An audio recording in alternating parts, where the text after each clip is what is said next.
Spoken label. He lurked in the shadows, waiting and hoping she wouldn't take a different route. This was her usual room. He knew that. He knew her. Ghost of Me, the new book by Amanda Steele, can be found at Amazon, Kobo, Waterstones, and many, many other places. Hi guys, it's Andy N. Thanks today for downloading or streaming yet another episode of Spoken Label. As you may or may not be aware, Spoken Label was started in the beginning of 2006, and currently we have well over 150 sessions recorded and sent. Although you can find it on various networks, the full archive is available for streaming and downloading at Spoken Label bandcamp.com. It is a free download or free stream in there, but obviously if you feel like chucking me a few pennies that way, it'd be eternally grateful to help me keep this podcast going and keep improving my equipment, etc. Enjoy. Speak to you soon. Bye bye. Spoken Label. Hi guys, Andy N. Spoken Label back in the house on Zoom again today. They're over into Wales today. You know, I owe this lady, I'm going to say this now, I owe this lady a huge apology. So I've kept her waiting for 15 minutes because I lost track of time. So I've got Stephanie Finegan with me today, and I've been looking forward to chatting to Stephanie for a couple of weeks now since we booked this appointment, because her name's come up in several bits and pieces on the fields I cross. So I'm looking forward to this one now. Stephanie, would you like to first of all introduce yourself to everybody? Tell them who you are, of course, and where you originally come from, and what led you into your creative path you're on now. Hello, everybody. My name is Stephanie Finegan, and I was born in this form in Liverpool, and now I live in Abergele. Brilliant. Now, obviously, like I know you told me before you were living over at one point in Bangor as well, until about a year and a half ago as well. Yeah, I've lived lots of different places. Having noise and dancing words as my passion has meant that I've been lucky enough to get to move around an awful lot with different things. So yeah, it's been lovely. Oh, that's good. That's good. I know a few people like that. I've managed to move around all over the lines basically with the words as well. So I've stayed much more central because I've travelled, but always lived in Manchester. So that makes sense. I'm not brilliant. Now, obviously, I know there's a lot we could talk about you today here as well. Because I know you don't just do poetry; you also do a lot of music as well. So, what came first then for you when you were younger, when your creativity? To be honest, I've never seen them as separate. Yeah, no, I get you. Go on, sorry, yeah. I once got disqualified from a poetry slam because my poem was too melodic, too much like a song, and I was really confused because to me, it's the same. It's so the same. Like, doth melody not a poem make? You know? Like, that's what it. I wrote my first song when I was 5 years old. It was a rap that my mum still knows the words to because she's amazing. And I wrote rhyming diaries from when I could write, and have like kept, I don't know, I've got like hundreds of like poetry and song books. And most of the time when I'm writing, it's the words themselves will tell me what they want to be. I just get a sense from them, you know, whether they want to live as a poem or whether they want to live as a song or a rap or just some dancing thing or whatever, you know, like it's I am at the whim of them a lot of the time. I like it. It's like it's similar pattern to myself because I'm not just a poet. I've done lots of short stories and we've got a novel on the go and everything. I think you're right. You don't know what it's going to be sometimes until perhaps when you're halfway through it, or even sometimes when you've actually wrote the thing, it's finished, and you're sat there thinking, I don't know a clue what that was until you finished it. Yeah, I get you completely with that. So, no, brilliant. It's magic that you're able to do like novels and stuff. I think that kind of mind is a really magical mind. Like the ability to, I find writing songs and poems really easy. I find it quite effortless most of the time. But yeah, for someone, I really admire people who can write novels, and because it literally means that you're able mentally to create a whole other world and then hold that world in your mind while you microscope onto moments, different tiny moments between people. I think that's cosmic. It's so cool. You'd get on well with my partner, Amanda, because Amanda's done about 5 or 6 novels now. She has, and I don't know how she does it. What a copy here. Yes, please. Yeah. Yeah, I'll put you in touch with her. She's well worth speaking to, and I don't know how she does it. Phil, I really don't know. But like, it's, I know what you mean. Like, I think it's just a way of sometimes. They say sometimes, don't they? You're training your brain to work certain ways, but I think you're the other way, where you're keeping, it's the other side, you're leaving your mind that open. You're letting it just flow in whatever natural way. Yeah, I feel like I'm very lucky that I've been given the opportunity to do poetry workshops with little kids and big kids that society calls adults.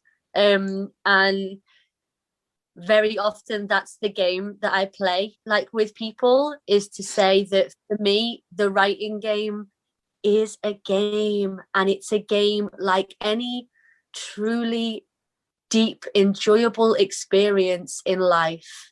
It requires surrender, and it requires letting go. You have to let go, because if you say to yourself, okay, I'm going to write something today, and then you start writing, and then you allow your monkey mind to talk to you while you're writing, and your monkey mind is like, oh, that's you need to change that. Oh, what are you doing? Oh, that needs to be done. Oh, you never get nothing done. You never get anything written. You have to let go and just let it be what it's going to be. And if you want to edit it afterwards, yeah, fine, play with that afterwards, but don't disturb the beauty of the act of flow with editing, like two separate streams in my feeling. Yeah, I completely agree with what you're saying there. Like when you're doing your workshops, am I right in thinking that when you do your workshops, then the art of it is to get that first draft down, and then if you want to later on edit it down, but yeah, just courage it, get it all out basically. To me, I think that, like, obviously everybody processes information differently. Like, I'm not very gifted with numbers. Other people are very gifted with numbers. I can draw a little bit, but nowhere near like other people can draw. And everyone processes in their own way. But I truly feel like we are all, to varying degrees, at the whim of, very oppressive systems. And we all require outlets to maintain our mental health. And it is the allowance, like everyone feels judged and questioned enough in society. You shouldn't have to put up with that too much in your own creative time. I think, like, it's meant to be a release. It's meant to be a letting go. But this is all just my opinion. It's like meant to be, for me anyway, it's getting it out. Because if you're able, everyone's mind is a dancing thing. If you're able to let it out, give it a full stop, give it form and function, somehow turn it maybe into something beautiful that someone else is able to feel less alone through. Oh my God, like how magical, what majesty, like, yeah, for me, it's always just been necessary to maintain my mental health. If I wasn't able to write, if I didn't have a book and a pen at all times growing up, I would have been so much worse off than I have been. And if ever I won the lottery, that would be the first thing I'd do, is go and buy every single person in the world a book and a pen. Do you have one of these? do you have one of these? Would you like a hug? Like, yeah, brilliant. No, I agree with you completely. Like, it is I know for a fact, like, obviously I've got the dreaded day job, and I know for a fact when I'm going to the dreaded day job, I might go to work some days, man, for bus pass, for even a wallet, or sometimes even the keys to get back home at night. But I always will have a notepad and pen in my bag. Never forget that. I don't. That's always at the bottom of my bag. So, and if we're doing right at home, it stays back and pull it out and write it. Then, yeah, I get what you mean with that. Do you have like, well, because you have this like notebook pattern, the same as me, like this notebook lifestyle, for want of a better thing. Do you find that? So one time I was on tour as a musician, not as a poet, whatever.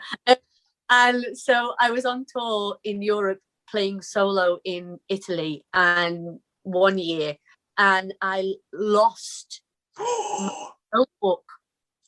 People wondering, I've got my hands on my face, so I've done that.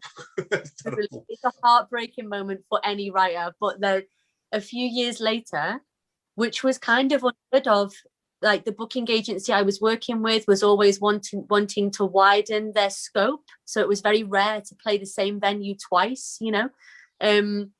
So, and I randomly ended up being back in the venue where I'd lost this book, but I accepted that it was gone, you know. I was just there to do the gig.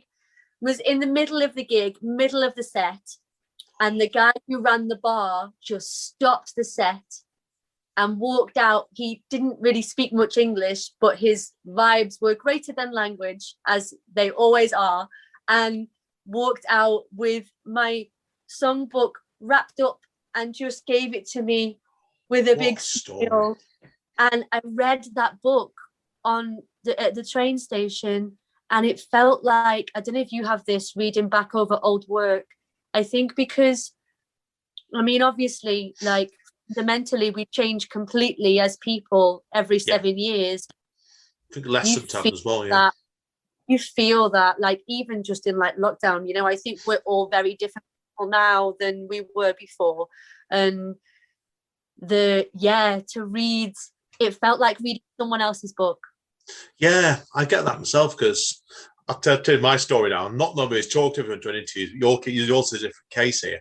Now, I don't know what you do, but throughout all my life since I've been about 10, every time I complete a poem, whether I do anything with it or not, I put them in like a little A5 hardback book. And I've got, because I'm 48 now, I've got over 55 of them, would you believe? And I spent last, 2 days trying to find a poem for something I needed to research on. And when I found it was 20 years old, and I sat there thinking, I told Amanda this, it felt like I was rereading somebody else's work. Like, what you said, I think life is an evolution. And if your case is saying 7-year cycles, over a year in lockdown, I think has been a 7-year cycle for us. Absolutely. And that's what you look at that, don't you? Think like, then this poem I wrote when I was 28 and I was at university. I looked at it and I thought, I was reading something back and I thought to myself, what on earth was it on when I wrote that? You just wonder sometimes. That's why, but the outlook was completely different. I could tell it was me in elements, but I think you're right. Your writing just moves on all the time. I think it depends. Like, and then I truly feel like there's lots of different voices. I think from lack of, I've always very much felt like it takes a village, both inside and outside. So it's been like the course of when you're getting to know yourself, and especially during lockdown with lack of social contact, it's been a very blessed time to get to know the village within. You know, completely, yeah. Like all the different voices, all the different people that make up me, whether they're like the role of the big sister or this or that or the other, you know. And yeah, that's been really interesting to kind of listen more closely to those voices, to let them talk, to see who they are, to give them space, to give them form and function, to allow them to be. It's still a work in progress, so I'm not going to read it today, but one of the great things that I've played with during lockdown was, you know, sometimes I was watching some mindless, you know, I haven't got a TV, but like some mindless media. You're gonna love us. We've not had a TV in years. Don't In blame it, me. it's just I think Not like, interested. Not I interested. don't know. I So. think that, like my parents have them, and like that's like it's cool, and it serves a thing, and I can't pretend that I don't zone out to media. It's just not called a television. So, but yeah, I was watching something and not really watching it. And then sometimes when that happens, you can hear your mind start to talk. And this one time I just picked up a pen, and rather than try and see if it wanted to be a poem or see if it wanted to be a song or anything like that, I just dictated what my mind was talking about.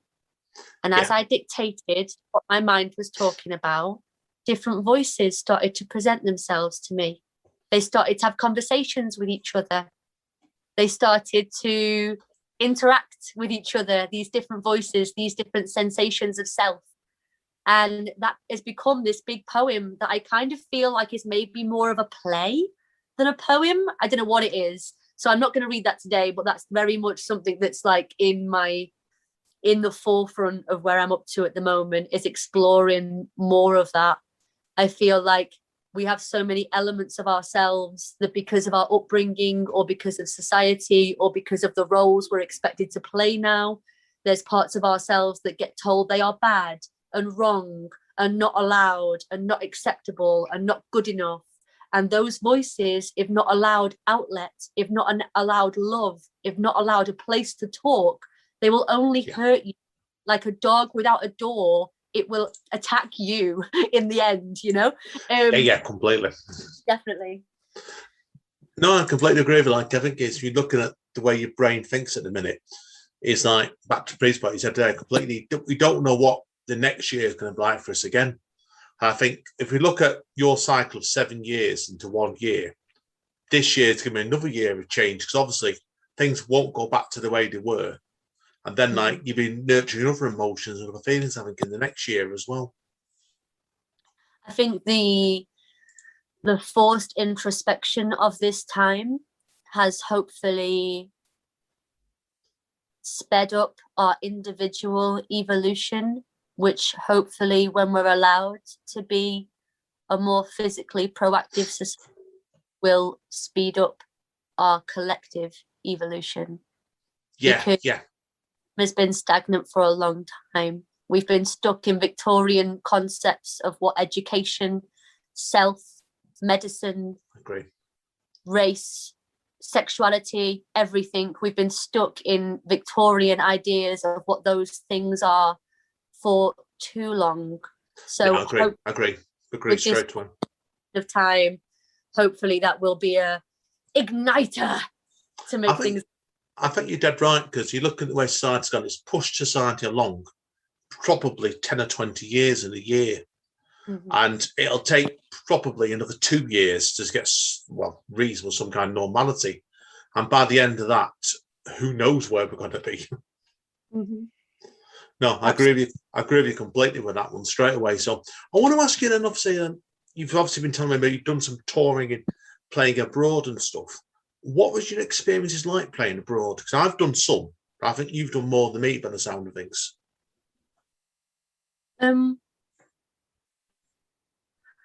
Well, it depends. Obviously, everywhere is different. But very, very noticeably, the arts are considered a trade, as they incredibly are outside of the UK. Yeah, different sort of feeling in the UK, that's for sure with it. Because I know from Amanda constantly is trying to get paid work in the arts. And the amount of times you're getting people trying to pull fast ones on you, getting to do it with nothing or not pay you at all. I agree with you completely, Stephanie, with that one. Absolutely. Yeah. Now, I want to ask you, I also want to touch on the role with you. I was going through your Instagram page before as well with your music, and I'm a bit confused with this one. Did your debut EP, No Blades, No Bones, is it out yet, or is it still forthcoming? Oh no. That's a different project. So No Blades, No Bones is the EP of a band that like a duo like punk project I was part of called Glow. Ah, right, yeah. I wasn't sure what's up with. That's what I mean. I was trying to get the idea around your head around your projects. I wasn't sure if that project was still going, right? Yeah, I've got a solo album that I started. I wrote, well, initially, the initial outline for it, I wrote over 2 days in first lockdown. I played guitar for 10 hours every day. And I didn't even notice the time go. It was only until my housemates were like, "Are you okay?" That was, yeah. Wow. Yeah. So that's been really interesting to explore that. But as we've said, I feel a very different person now to when I wrote that. And so it's going to be interesting. I've recorded half of it in Manchester, but then had to stop going over to record. So that's going to be a very interesting thing to complete it from the other side. Yeah, I can imagine when you get back up to Manchester to finish recording it, it'll probably be a completely different album to when it started off, like you said, because even that sort of be an album of 2 halves, into and outro or something. Yeah, no, good luck with it, definitely so. And obviously, I'm guessing that you envisage when things return to normal, you'll be out gigging it, or you'll be giving lots of gigs then, basically, won't you? To try and get it done. I had half a European tour booked solo just before first lockdown hit. Bloody hell. So I'm going to see what's possible, when it's safe to do so. But I'm taking my time with it because I think, if anything, this great dance has taught me patience more than my Aries self had beforehand. So I'm okay with things coming when they come, and taking time to do things that, groovy. Oh, hang on 1 minute, my cat wants to come in. Can I let the cat in? Bring your cat into the podcast. That sounds good to me. Hey babe, come on. Hey, Right, we have a guest now, everybody, again, because Stephanie's brought her cat into the podcast now. What's your cat called, Stephanie?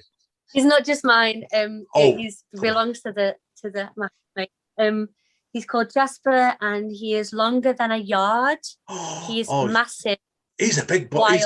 He's a big boy, isn't he? Straight away. God. I feel honoured to be his friend. Oh, he's gorgeous. I've grown up with cats all my life, so I absolutely adore them. So he's gorgeous. I hope can they hear his purr? Yeah, they would have heard that then, our viewers, definitely. So it's absolutely gorgeous. Oh. Yes. I read somewhere that the frequency of a cat's purr not only heals the cat, but also heals the people that hear it. So I really hope that everyone can hear that. Oh, yeah, completely. She tells straight away, that's one very, very loving cat. And I can hear that immediately. It's beautiful. Is he much of a talker then, is he really, as a cat? Some cats are more than others, aren't they? Well, we talk with vibes a lot. And he's very cosmic. There's 4 of us in the house, and he's very wild, and so he's mainly outside, but he really, if any of us aren't okay, he does not leave your side. Oh, that's beautiful. My ex from a couple of years ago, she had a little Bengal cat, and that cat was like a third arm to her, basically. Everywhere she went, the cat was with her, wouldn't leave her alone. And every time something went wrong, straight underneath, purring at her, like Jasper is to you there, basically. Oh. I know you do, because he's a loving cat. Oh, I bet he eats like a horse smokes. I can tell by the size of him there straight away. That's one big cat. On you. Yeah, he brings home like big animals. I was going to ask you about that next. Then, does he hunt? Of course he does. He's very wild. He's not ours. We are very lucky that he chooses to be our friend. Yeah, he looks you all as feeders, basically. No, he feeds and lovers. Kid from the forest. Oh, wow. So I take it then where you're living, Stephanie, are you actually living quite near a forest then, are you? Or is it? I'm in the middle of nowhere. Yeah, it's beautiful. Rustig aan leefje. Is it? Yeah, so, yeah, really close. So there's a forest, you can't see where I'm pointing, but I hope the vibe is there. Yeah, we'll get the vibe, definitely, yeah. Over there, everyone. Scotland, Tenerife. So over there is the forest, and behind the forest is a river, and it's got a tree that I go and meditate with, and it's really beautiful. I feel so like totes privileged to get to be near such nature during all lockdown. I've got friends who have lived in the city with no garden, and like, God bless them, truly. It's not easy. It's not easy because I've been under lockdown because most of it, I shielded most of the time. I'm diabetic. So it's like, yeah, so I've got by lockdown. What I have to do is that we've got on the back of where we are, there's a cricket ground. And the cricket ground was shut down. So like every chance I can, I need some peace and quiet. We go and sit in the cricket ground at the back because there's nobody there. There's massive grass fields and trees.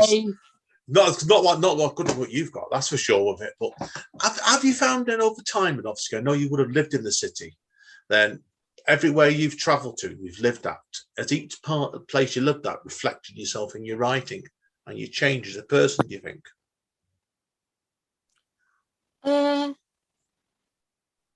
I think that it must. Like, we are porous creatures, aren't we? Like, we're so porous for each other and our environments.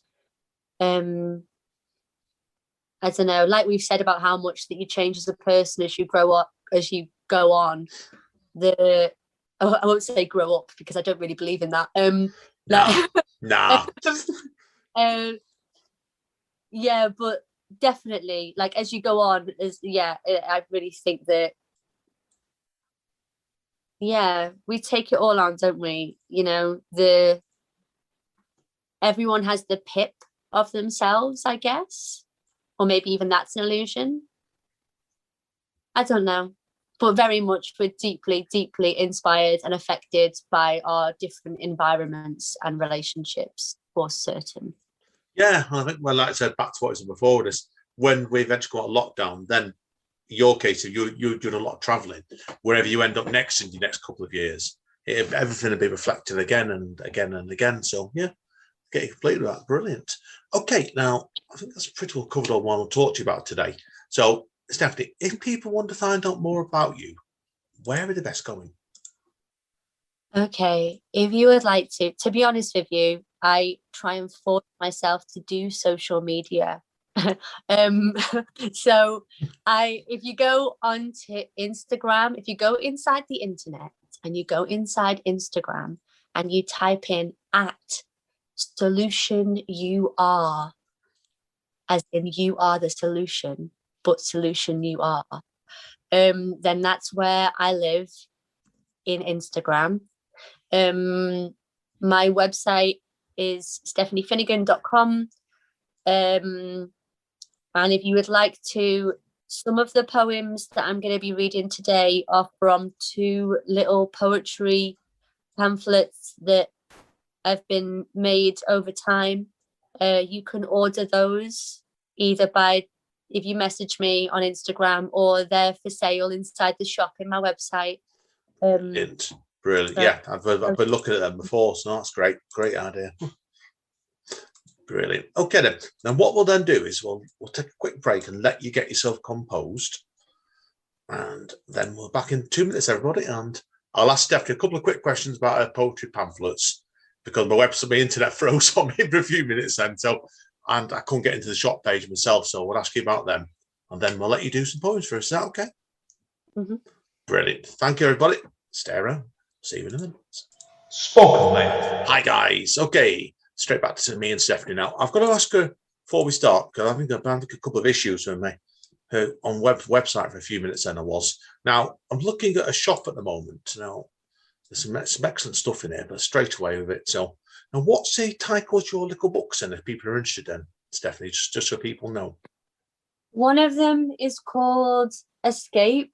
Which I'm looking at now, yeah. How escape is spelt on the laptop. So ESCP. Pew, pew, pew, pew, pew, pew. Yeah, that was my first one, and I like it. Yeah, it's great.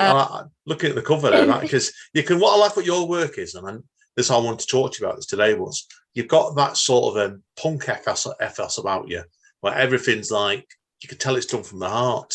And I think it's a great cover, that the way you've done it straight away. Thank you very much. My dad taught me. My dad used to be a printer, and he taught me how to like make little books. So if anyone wants to make their own little book, yeah, all you need to do is fold it the way you want it to fold, and then open it up, and then get a rubber and a stapler and line it up for your stapling. You've got to have practice to staple perfectly in the crease. Perfectly in the crease, staple into the rubber, and then you turn it over, pop the rubber off, and then you fold them down. Really? No. I love the way you're doing that. So really easy and really fun. So yeah, if anyone wants to make their own, go for it. Go for it. The more poetry in the world, the better. Now I'm guessing, obviously, the second one was it? I got looking here. I know. I can see you've done an album as well. The album obviously was I'm trying to read the handwriting here. A cross stitch atomy. That's obviously yeah. That was an album. I can see that. And I love what you wrote on this, which recorded while this pretended to be a drunken old bird lady in the cottage in Wales with a dog for warmth. And I thought that's brilliant. Nice. What was the story behind that then? This album then. That one, oh my god, that was so long ago. It was what it was, and the bit about having a dog for warmth was not a lie. When I was recording that album, that cottage was so cold. The dog was the warmest thing in the cottage and saved our lives. So yeah, it was only, it was only a small percentage metaphor. Yeah, no, I get you straight away with it. But I think everything like that, you put them all up, but the dog for warmth was, it adds to the sort of ambience and the time itself when you recorded it. That's why I love hearing stories like that. Now, the other book, I mean, I think I've read this right, is it Eclectic, is it? Or is that another album? You've got, I'm looking at your shop where you've got listed. Oh, I don't read shop. I'm sorry. What is there? Okay, you've got your DNA Evolving EP. Yeah. A cross-stitch atomy, escape, and pick and mix. Oh, pick and mix. I just made that. That's just a pick and mix. I was just putting things together. Sometimes people are like, oh, I love that one, or this one from this thing. And so sometimes I'll just make people a pick and mix of like... right, yeah. All kinds of things, basically. So, brilliant. Yeah. The corner shop of art, like the sweet shop of art, being like, would you like a poem and a song? And I'll make a little playlist for you and I can send it off to you. Like that, yeah. Brilliant. Okay. That covers the shop for people who are interested. Check out the shop, because what I've seen of Stephanie's work, I think she's really, really one-off. So, right, you're going to do some pieces for us now, Stephanie, aren't you? So, yes. Thank you for this opportunity to play this game, because I have a semi-photographic memory of the things that I've written down in my own handwriting, and I haven't had a good excuse to play with that 80s Rolodex of poetry for a while. So thank you for that. This isn't a poem. This is just a thank you, Tandy. So this is a poem. Only with utter honesty, only with mouthing that which is felt and hardly ever said, the niggle of insecurity will giggle no more if thrust out into the world. Be not ashamed. Our fears deserve to be heard. Let us dilute them in darkness, whispering in blind sight of luminous vision and mission to grow past the hurtful names we call ourselves. when only ourselves are listening. There was an artichoke, an art to choke, a life that broke, a joke so old it became serious. Browbeating, swift meeting, held the power of a home hand, never demand. It is beautiful that we should meet and pass by. Focus I, hone, as though all you want is carpentry. I am the tree, knot and arms, rough skin protect ancient swirling center. Am now mental, counsel and cloak, serious became it old, so joke broke that life choke to art and artichoke and was there. To be upon reflection is to feel mirrored weight upon you. To stand under agreement is to understand a bruise. To partition your heart is to say who's having who. To be at war with self-involvement is to not know what to do. Coursing through the exile, the trials come with the moon. Coursing through the fabric, oh, the clothes come off too soon. Middle morning guesswork is a course within itself. To cause your own trajectory is to mop the blood with stealth. To be one with the river, be prepared for how you're damned. To be fed by expectation, be prepared for many hands. To evict your lousy demons, be prepared for last demands. To push, to rise above, is to learn how the hell to land. Notify your next of kin that you'll not be as you were. The past is as you cast it, and what's felt is rarely heard. Dismantling your fear of risk means welcoming each stare. To mark your next reply is to gauge what's to be shared.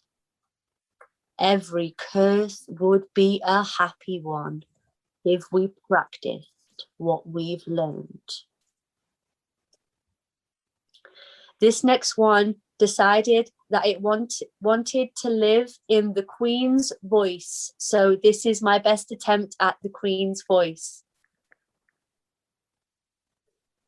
And the problem of the mystery is the vision of itself, indirectly derived from the dream of someone else. Sociological factors are having a meal time of their own. Plato has been at the table with knives and fucks and soons. And the merging of the mindsets is consequentially all that's left. Anthropological empathy / spiritual rebirth. In short, they tally up their subjects. They have their eye upon the prize. They must disunite to disembowel the markup on our lives. And so, to conclude the force-fed day of the pro-retire lot, I spoke not to my colleague as we stirred the system pot. There is a red door on the mountain. Now they call it Scree. 1919, the time is always the same. 11:11, forget to set intention. Bleak and vacant the world, the state of the world is the state I am in, just above the water to not choke, but the panic has set in, can barely float, let alone swim, so twiddle system toys to keep the creatures from co-creating, empathy igniting lightbox / torture / hypnotism. Did you know it only takes 20 rotations to hypnotize a chicken? I am not much bigger. They are slightly better. When I lose my head, I can't move. I wish I could say this better. I wish I could word as simultane, as complex as it seem. What am I saying? On good days we surf together. We are lost and found, lost and found, lost and found, juggled daily. It is 2020, 1717, 1010. The ability of the human to dehumanize cuts us each down every time. Say it till it pulses through your pigmentation.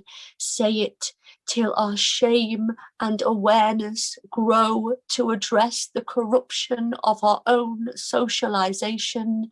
This has never been someone else's war. The world is the mind mobilized. There can be no unity while any other is seen as less than. Say it till it's felt and truly known. We will not be sorted separately no more. Black lives matter. Trans lives matter. Disabled lives matter. Noticing the noticing and tunneling through every wall forged between me and you. Noticing the noticing and tunneling through every wall forged between me and you.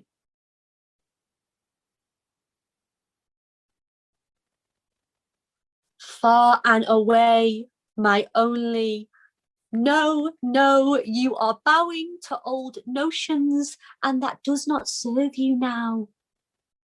You found a bag of boys' clothes, and your inner boy smiled.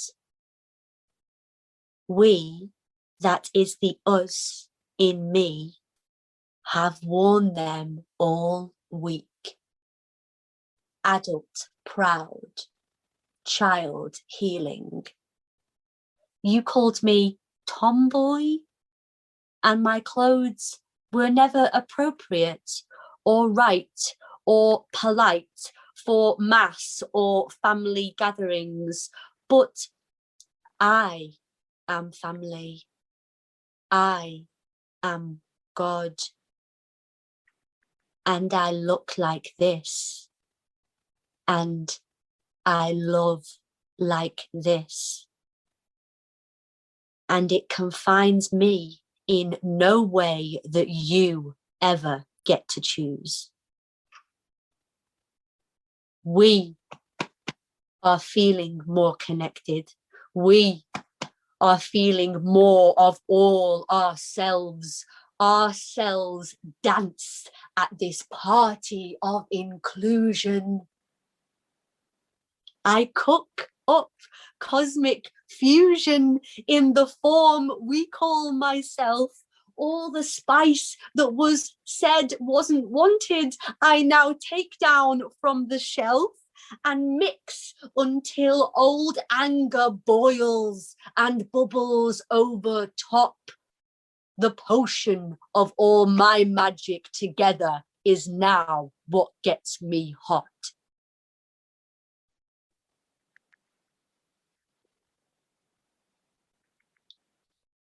I will not play the old roles we have laid down for each other beyond a time when I know them to be old.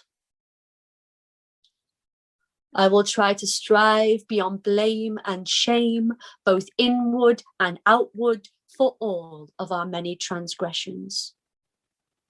I will no longer feel ashamed or unworthy to strive towards my full potential, and will never again feel beaten, but celebrate as I watch you strive towards yours. I will let go of the arrogance which assumes I could ever be responsible for your happiness, but continue to send you love anyway. I will renounce the culturally imbued lie that it is only in the giving of my body that I can show that I truly care and know that I am valuable, powerful, genuine, justified, full of love and light, should I fuck you or not? And should you want to or not? I am worth more than the presence of physical desire, and will endeavour to treat you kindly whilst not feeling myself diminished, even if you don't dig this yet or ever. I am beyond the sum of how you choose to judge me, and you are far beyond the narrow mindsets I label you with when my mind is weak and your face unforgiving. There is no weakness or failure in success gained slowly. There is no weakness or failure in success at speed. There is no weakness or failure in success never realized, because this is just that, a realization. There is no invisible scoreboard save that which we chalk for ourselves. The rules may be washed and rewritten whenever it takes our mood. Your love for me is a mirror. My love of us is a mirror. All this from I in a mirror. And so I vow to love myself.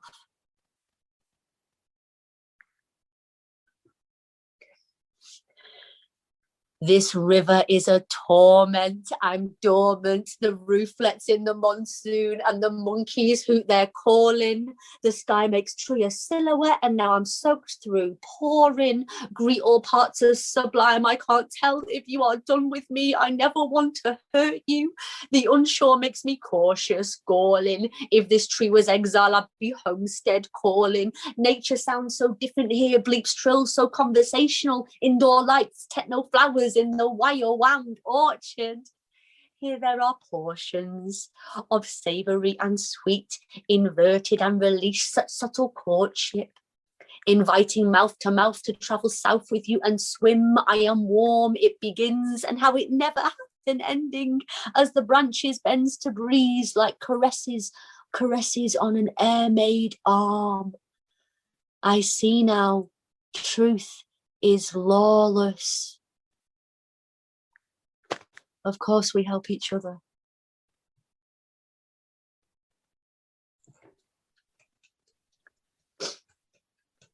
Beyond words, beyond wishing or wailing, simply sailing, sailing, sailing serene.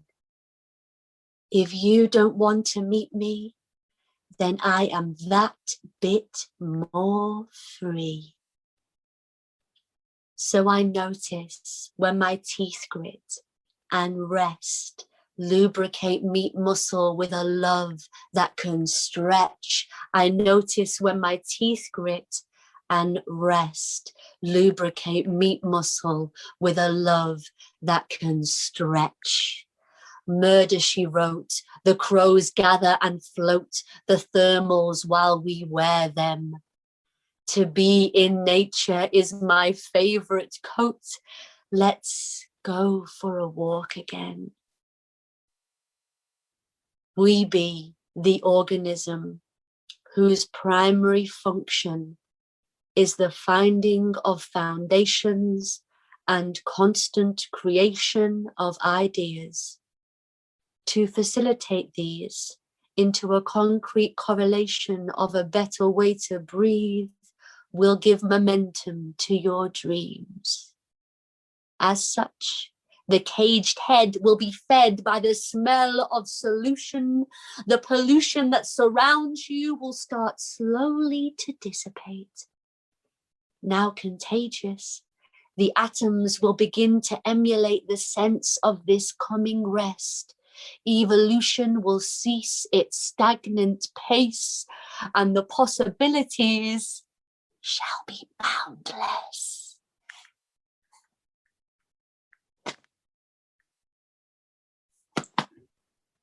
Superb. Absolutely. Really, really enjoyed that, Stephanie, then.